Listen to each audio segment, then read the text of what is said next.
ഏം, ഇതൊരു അഗ്ലോണിമ ഇനത്തിൽപ്പെട്ട ചെടിയാണ്. ഇത് ഞാൻ നട്ടുവച്ചിരിക്കുന്നത് കുറേ കരികില അടിയിലിട്ടിട്ട് ഒരു കിലോ എക്കോത്തയിൽ നിന്നുള്ള എൻ്റെ മീഡിയം ഉപയോഗിക്കുന്നത്. കരികില ഇട്ട് നട്ടാൽ ചെടിയൊക്കെ ചീഞ്ഞു പോകുമെന്നൊക്കെ പറഞ്ഞാൽ വെക്കുന്നത് കേട്ടു വേറെ ചില വീഡിയോകളിലൊക്കെ. ഞാനത് വിശ്വസിക്കുന്നില്ല. കരികില ഇട്ടെന്ന് വെച്ച് ചെടിയൊന്നും പോകുന്നില്ല. ഇപ്പോൾ 2,145. ഇനി കരികില ഇട്ടെന്ന് വെച്ച് കഴിഞ്ഞാൽ പൊക്കിയെടുക്കാൻ പാടില്ല എന്നൊക്കെ പറഞ്ഞ ശുദ്ധ വേരും വരും ഉണ്ട്.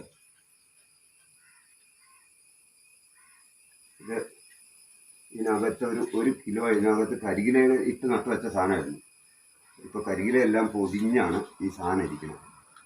കരികില ഇട്ടെന്ന് വെച്ച് യാതൊരു അപകടമില്ല. കരികിലയെല്ലാം പൊടിഞ്ഞ് ചെടികൾക്ക് ആവശ്യമായ പോഷകമായിട്ട് മാറിക്കോളും. നന്നായിട്ട് എയറേഷനും കിട്ടും. കൂടുതൽ മഴ പെയ്തു കഴിഞ്ഞാൽ നല്ല വെള്ളം നന്നായിട്ട് വാർന്നും പോകും. കരികില ഇട്ട് ആരെങ്കിലും കൃഷി ചെയ്യുന്നതിന് യാതൊരു കുഴപ്പമില്ല, യാതൊരു ദോഷം ചെയ്യില്ല.